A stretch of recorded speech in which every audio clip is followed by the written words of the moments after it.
Blair is Punctus Officio, isn't he? He is Punctus. He is Punctus. Hello. Hello. Is that still policy? Landed, pounded, tree-hugging, solar-powered bicycle.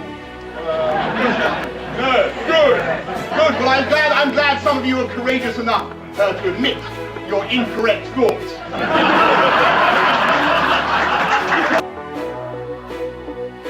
For each your own, for every man a religion.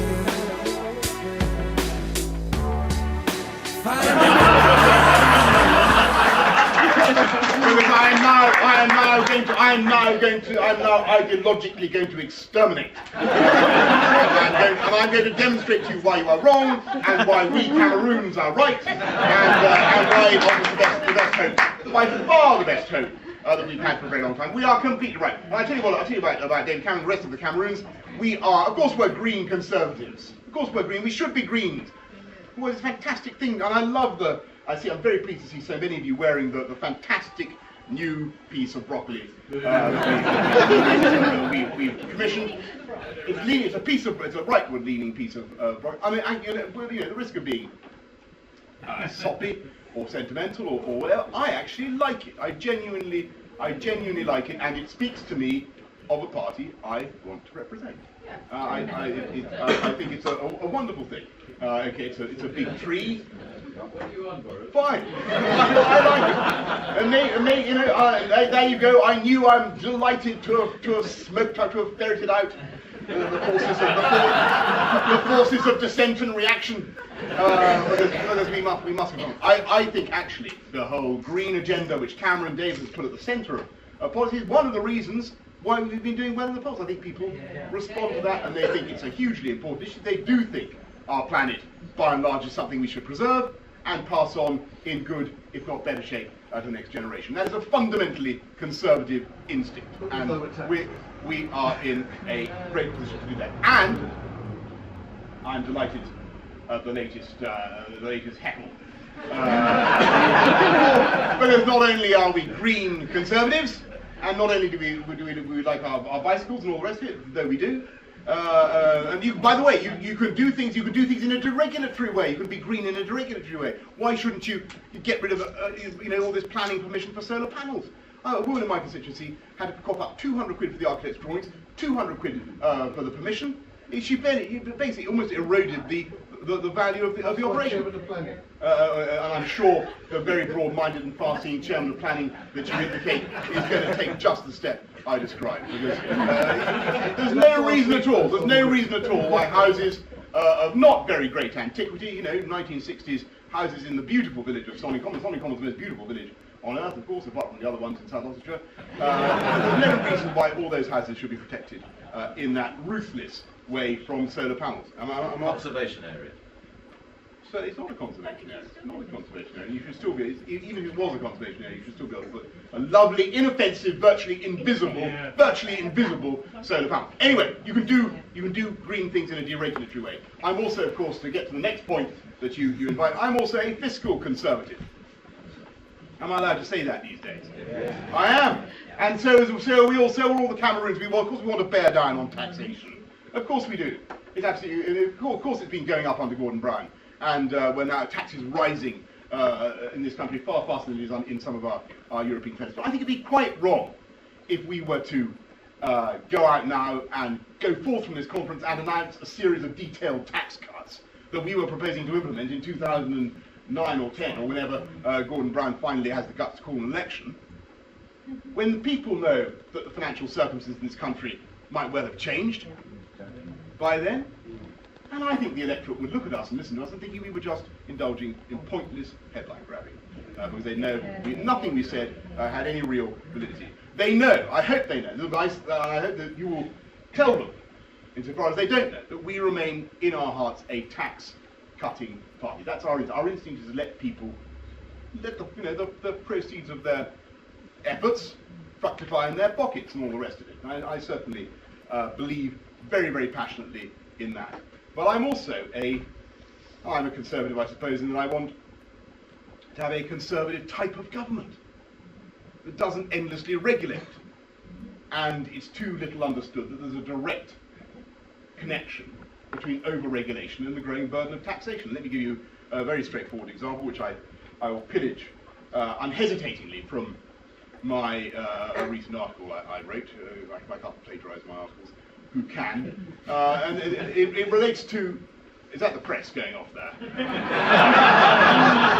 can't take any more of this. See you. Cheers. I don't think I've said anything. I don't think I've said anything remotely controversial. Even if I have, I don't really mind. There's plenty of room here. I don't really mind. I think what we need is a government that doesn't produce bonkers new pieces of regulation, like this thing that says that if you've got a child of less than 135 centimetres or 4.5 feet in the back of your car, or under the age of 12, then you've got to put a bonket booster seat under their bottom. And what utterly demented, I mean, one of the great joys of being a parent is the moment when you throw away that horrible yogurt-encrusted white hat. You know, when you stood for hours trying to understand the three flanges, and they scream and they stick their fingers in your ear, and maybe they don't with you, maybe you're much better at it than I am, but anyway, it's a bliss when they can sit on their own in the back of the seat. And didn't we all bounce around quite happily? How many of you had car seats? No, we all bounced around like peas in a rattle. Didn't do us any harm. There's a logical flaw in that argument. which I leave it to you to work out. But leaving that aside, even if you thought it right that we should have these bonket, costing £35, by the way, you have to rush out and buy bonket booster seats, which is completely pointless in my view.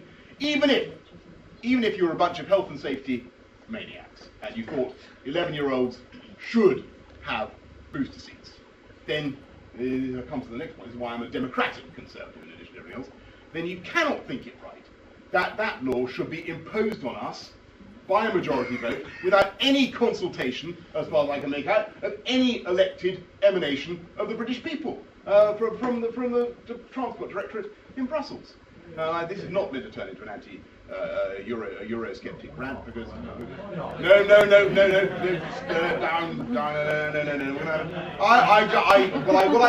I just think it's a democratic deficit, vacuum, gap. In addition, void. We need some kind of control of this sort of thing. We do, and that's why I'd like to see, as a democratic conservative, I'd like to see some attempt by us to replicate what they do in Denmark and have a system whereby the committees in Parliament can actually mandate and discuss things in advance of the council meetings, pre-masticate our position, we'll pre-digest it, and then tell the minister exactly what his grounds for negotiation are and what he may or she may or may not concede. And that would at least be democratic. They do it in Denmark. Why can't we do it here? Actually, funny enough, Labour did try and do something like this. Jeff Hoon did try and get this through Blair, but they didn't have time. They ran out of steam. We should do it when we come to power because it would be a vital democratic reform. So what have I said? I'm a fiscal conservative. I'm a democratic conservative. I'm a green conservative. Almost come the waterfront. I'm also, and the point about being a fiscal conservative, of course, is that if you don't have this type of bonkers regulation, then what's the consequence? You liberate thousands, tens of thousands of public sector officials from doing pointless bits of invigilation, quota monitoring and form filling that is generated by this kind of regulation. And we've just paid tribute to the wonderful police of Bournemouth. And again, I say they've done a fantastic job in admitting such a nice audience today. But the fact is that under this demented piece of law, they are going to have to go around asking you to produce your children or grandchildren from the back of the car and measure them to see whether or not they're happy. And I think it's absolutely true. If they're not in a booster seat. And what a complete waste of the police of Bournemouth's time. They should be doing other things. They should be cracking down on people who swipe people's cash at cash machines. Well, how tragic it would be. Imagine if the policeman's eyes had been turned, there he was, instead of apprehending the villain who snitched that chap's cash, he had his nose stuck into the back of someone's car in search of a booster seat.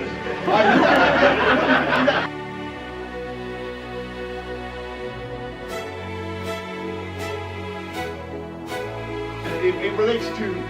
Is that the press going off there? I can't take any more of this. See you, cheers. I don't think I've said anything remotely controversial.